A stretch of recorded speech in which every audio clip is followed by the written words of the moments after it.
What's going on, guys? It's Unknown Player here, and today in this video we're going to be taking a look at how to defeat Golgoroth, the second boss out of the 3 before Oryx himself in the King's Fall raid. I made a complete guide on the War Priest, the first boss before this one right here, and if you're stuck on him and you need to know how to kill him, then check out that guide. It will be linked in the description, and if this video helps you, then do give it a thumbs up. I'd appreciate that. So Golgoroth is this giant ogre, as you can see, and he has some very, very special mechanics. Probably one of the most difficult bosses I've ever encountered in Destiny, but once you know the mechanics and what to do, he really isn't that hard. But on the onset, he is really quite a tricky boss to get the hang of. Once you do, like I've said, it should be pretty easy. Like with most raid bosses, you just need to know the mechanics, and hopefully this video will help you learn them. So when you start, just clear the adds or the little minion enemies and stand in 2 groups of 3 shooting down the side paths, and you need to dedicate 2 people out of your 6 to be gaze grabbers. And I'm going to mention gaze grabbers a lot because they're very, very crucial to defeating this boss. They're going to grab Golgoroth's gaze and hold his attention so the other 4 can stand down in the pit, shooting him in the belly.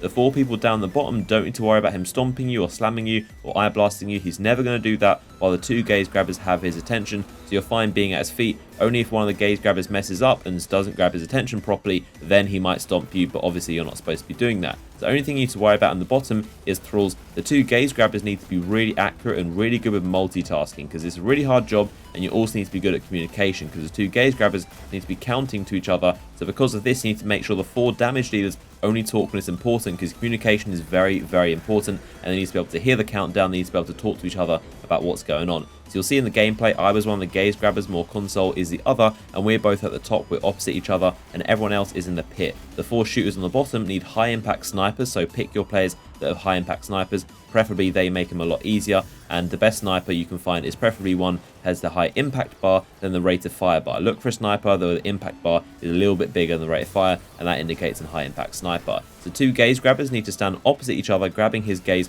by shooting his back.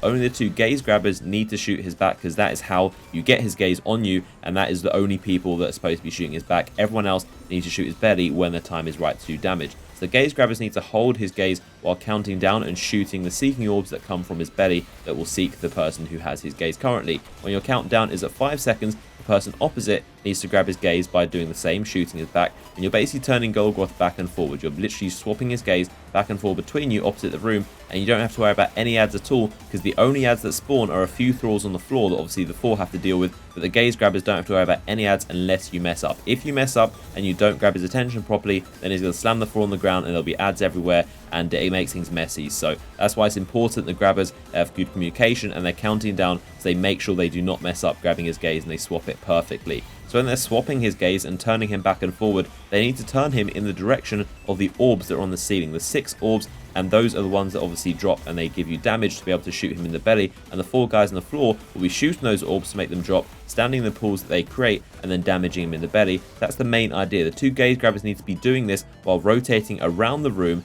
making sure that Golgoroth is facing the gaze grabber, and also the 4 players on the bottom that are standing in the pool doing damage to his belly. If he's turned around, then the 4 people doing damage can't shoot his belly. So that is how that is supposed to work. Later on, a few taken enemies should arrive, and I think the gaze grabbers have maybe 1 or 2 thralls to deal with, but other than that, the taken aren't really a big deal. So the main concept of this raid mechanic is the 2 gaze grabbers to be rotating around the room, facing one of the orbs, so that Golgoroth is looking at you, and then also so his belly is looking at the 4 people on the floor who are standing in a pool and doing damage to his belly. That is how it works, and eventually if you keep practicing this, you will get the hang of it. It is obviously possible, and it isn't too hard once you get the hang of it, but initially it can seem quite intimidating. So don't give up, keep communicating and keep on trying. Of course, you will drop him and then you'll get your loot. So if you found this video helpful to you, then feel free to give it a thumbs up. I'd appreciate that. And I'm going to have more guides on more bosses and also chest locations, exotic loots, and of course a ton of other Taken King videos. So be sure to subscribe so you don't miss out on that. Like I've said, I've got a guide on the War Priest. So if you're stuck on him, definitely check that video out. It'll be linked in the description for you guys. So I hope you guys have enjoyed the video, and I'll see you guys in the next one.